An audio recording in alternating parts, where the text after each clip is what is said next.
एक समय की बात है। हिमालय की खाड़ी के किनारे एक छोटे से शांत गांव में राहुल नाम का एक युवा लड़का रहता था।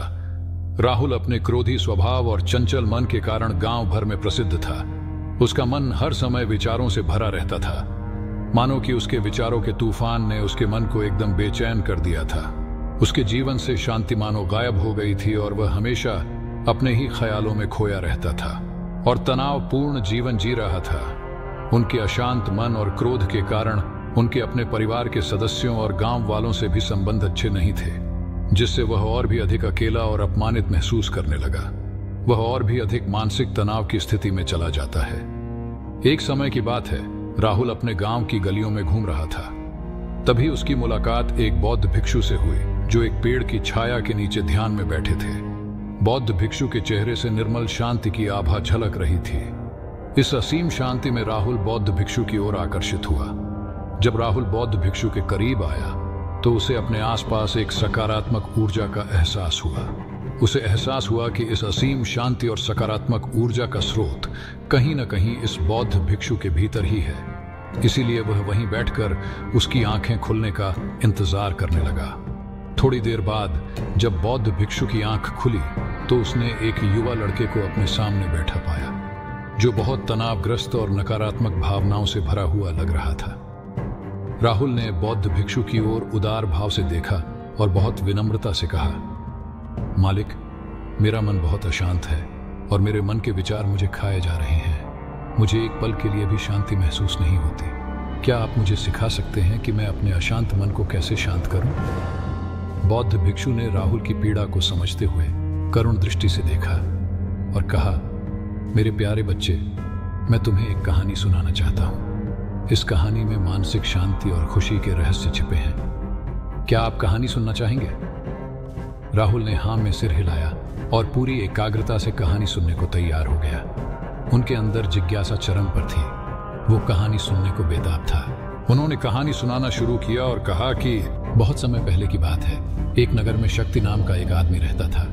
शक्ति बेहद महत्वाकांक्षी व्यक्ति थे और उन्हें हर काम में लोगों से मदद की जरूरत पड़ती थी। यदि उसे किसी से असफलता और बुराई सुनने को मिलती थी तो वह गहरी चिंता और तनाव में चला जाता था।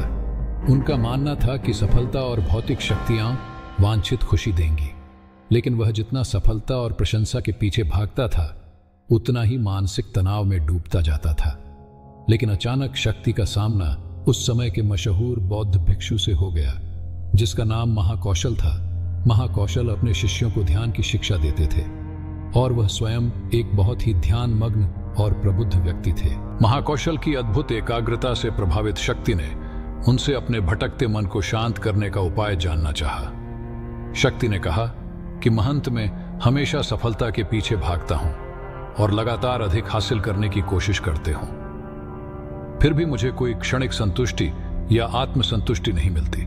इस निरंतर बेचैनी के बीच मैं शांति कैसे पा सकता हूं?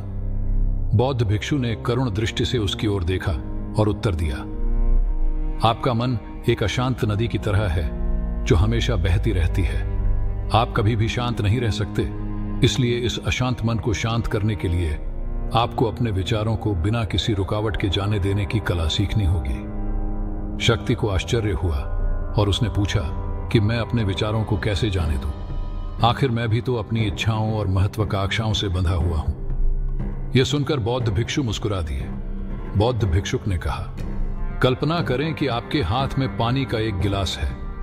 अब आप इसे जितनी देर तक पकड़ कर रखेंगे यह उतना ही भारी होता जाएगा, और अगर आप इसे काफी देर तक पकड़े रहेंगे तो आपके हाथ में दर्द होने लगेगा। लेकिन अगर आप उस पकड़ को ढीला कर दें और छोड़ दें तो आपका बोझ खत्म हो जाएगा। राहुल ने पूरी कहानी और उसका संदेश ध्यानपूर्वक सुना। वह समझ गया कि अपने विचारों और इच्छाओं से चिपके रहने से उसका बोझ बढ़ जाता है और अंदर ही अंदर अशांति पैदा कर देता है। अब राहुल को कहानी का अंत सुनने की उत्सुकता थी और इसी तरह कहानी का अंत हो गया। एक बौद्ध भिक्षु की बात मानकर शक्ति ने विचारों को त्यागने का अभ्यास शुरू कर दिया। वह बिना किसी पूर्व निर्णय के अपने विचारों और भावनाओं को आते और जाते देखता था। अब उसने विचारों को पकड़ना बंद कर दिया था। विचार उठते थे और अपने आप चले जाते थे। धीरे धीरे उसे यह एहसास होने लगा कि उसकी इच्छा और भावना ही सभी दुखों का कारण है। जैसे जैसे शक्ति ध्यान में गहरा उतरता गया, उसने पाया कि वर्तमान में जीना ही आंतरिक शांति का एकमात्र स्रोत है। वह खुद को वर्तमान में स्थापित करके अपने मन की निरंतर बकवास से छुटकारा दिला सकता था। धीरे धीरे शक्ति का मन एक शांत झील की तरह हो गया, जो बाहरी दुनिया को अपने अंदर प्रतिबिंबित करती है। उन्होंने जीवन की सादगी में संतोष को अधिक महत्व दिया और भौतिक संपत्ति के प्रति अपना लगाव छोड़ दिया।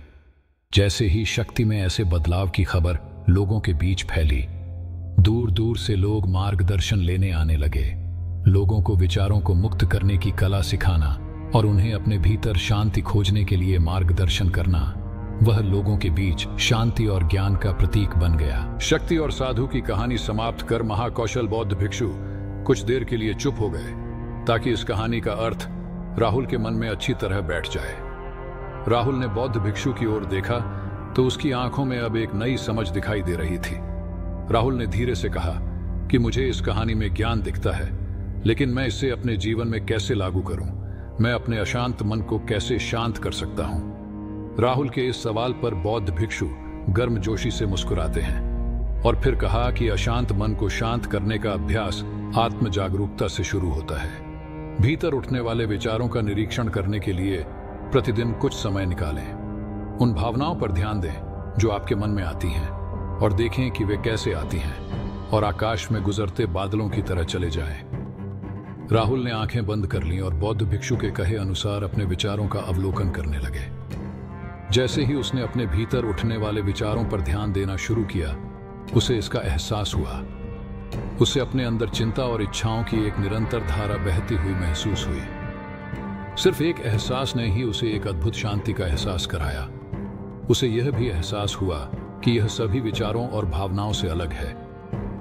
बौद्ध भिक्षु ने आगे कहा कि जैसे शक्ति ने खुद को सभी मोह माया से अलग कर लिया था, वैसे ही अपने मन को अशांतकारी विचारों और भावनाओं से मुक्त करने का अभ्यास विकसित करो। बिना किसी पूर्वाग्रह के विचार को वैसे ही स्वीकार करें जैसे वह आता है, और फिर धीरे धीरे उन्हें जाने दें और अपना ध्यान वर्तमान क्षण पर केंद्रित करें। लेकिन राहुल ने टोकते हुए कहा कि अगर विचार और भावनाएं इतनी मजबूत हैं तो क्या होगा? बौद्ध भिक्षु ने कहा, यह बना रहता है और मन को छोड़ने से इनकार करता है। बौद्ध भिक्षु ने राहुल की बात से सहमति जताते हुए सिर हिलाया और कहा, ऐसे कई मौके आएंगे जब आपके मन में सवालों का बवंडर चल रहा होगा। जब आपका दिमाग आपकी बात ही नहीं सुनेगा, तो ऐसे में आपको अपनी सांसों की ताकत पर विश्वास करना होगा। एक बार फिर भिक्षु ने राहुल से कहा, अपनी आंखें बंद करो और अपनी सांसों पर ध्यान केंद्रित करने के लिए अपने पेट को ऊपर उठता हुआ और मथता हुआ महसूस करें। बौद्ध भिक्षु ने बताया कि जब भी आपका मन अशांत हो तो तुरंत अपनी सांसों पर लौट आएं। सांस की वाद्य गति आपको तुरंत वर्तमान के चरणों में वापस खींच लेगी और आपको शांति का अनुभव कराएंगी। एक बौद्ध भिक्षु के निर्देशानुसार उसने आने और जाने वाली सांसों पर ध्यान केंद्रित करने का प्रयास किया। इस छोटे से व्यायाम से उसे मानसिक शांति का अनुभव हुआ। उसे याद आया कि उसकी सांसें हमेशा उसके साथ थीं, जो उसे वर्तमान क्षण की याद दिलाती थी, आराम और शांति लाती है। राहुल के इस विकास को देखकर बौद्ध भिक्षु मंद मंद मुस्कुराए और बोले, मेरे प्रिय, बेचैन मन को शांत करना एक ऐसा अभ्यास है जिसमें बहुत प्रयास और दृढ़ इच्छा शक्ति की आवश्यकता होती है। क्योंकि लगातार व्यायाम से मांसपेशियां मजबूत होती हैं, उसी तरह नियमित अभ्यास से मन भी शांत होता है। स्वीकृति में सिर हिलाते हुए इस बौद्ध भिक्षु को धन्यवाद देते हुए उन्होंने वादा किया कि आज से वह अपने अशांत मन को शांत कर सकेंगे और अपनी गैर शक्तियों को मुक्त कर सकेंगे। बौद्ध भिक्षु ने राहुल के कंधे पर हाथ रखकर कहा, मुझे आपकी क्षमता पर बहुत भरोसा है और आपको जल्द ही आंतरिक शांति मिलेगी। लेकिन याद रखें कि यह आसान नहीं होगा, लेकिन अगर आप दृढ़ इच्छा शक्ति और खुले दिल से प्रयास करेंगे तो आप निश्चित रूप से वह शांति पा लेंगे जो आपके अंदर है। उस दिन से राहुल अपने अशांत मन को शांत करने का प्रयास करने लगा और हर दिन ध्यान करने के लिए एक अलग समय निर्धारित किया। उसने अपने मन में उठने वाले विचारों को बिना किसी रोक टोक के जाने दिया और अपनी सांसों के जरिए खुद को वर्तमान में बनाए रखने की कोशिश की। समय के साथ अभ्यास करते हुए राहुल को अपने अंदर शांति का अनुभव हुआ। जैसे जैसे समय बीतता गया, राहुल को ज्ञान और शांति का स्रोत कहा जाने लगा। ग्रामीण अपने अशांत मन को शांत करने के लिए राहुल के पास आने लगे। बौद्ध भिक्षुओं के शिक्षक दूसरों की मदद करते समय आत्म जागरूकता की शक्ति साझा करते हैं। बौद्ध भिक्षु आंतरिक शांति पाने की शिक्षा देते हैं। इसके साथ ही उन्होंने अपनी सांसों पर ध्यान देने और अपने विचारों को मुक्त करने की कला भी सिखाई। ऐसे निवासियों का विकास हुआ और उन्हें मन की अमूल्य शांति मिली। बौद्ध भिक्षु की शिक्षाओं और राहुल द्वारा संचालित अभ्यास के माध्यम से विचारों को त्यागने और वर्तमान में जीने की कला दूर दूर तक फैल गई। उन्होंने कई लोगों की जिंदगी बदल दी और जैसे जैसे समय बीतता गया उनकी जिंदगी और भी बदलती गई। राहुल का शांत प्रभाव उसके गांव की सीमाओं से परे तक फैला हुआ था। आसपास के गांवों और शहरों से लोग राहुल के परिवर्तन की कहानी सुनते थे, उनसे सलाह लेने आते हैं। मन के बोझ तले दबे लोगों के लिए राहुल आशा की किरण बन गया। राहुल की शिक्षाएं केवल ध्यान और प्रवचन तक ही सीमित नहीं थीं, बल्कि वह रोजमर्रा के काम जागरूकता के साथ करने पर ज्यादा जोर देते थे। वह लोगों को अपनी भावनाओं के प्रति जागरूक रहने की याद दिलाते थे। ठीक है दोस्तों, यहीं इस कहानी का अंत होता है। आशा है कि आपको इस कहानी से बहुत कुछ सीखने को मिला होगा। अगर आपको यह कहानी अच्छी लगी हो तो वीडियो को लाइक जरूर करें और ऐसी ही और मोटिवेशनल वीडियो देखने के लिए हमारे चैनल को सब्सक्राइब करें और कमेंट के माध्यम से अपना प्यार जरूर दें। धन्यवाद।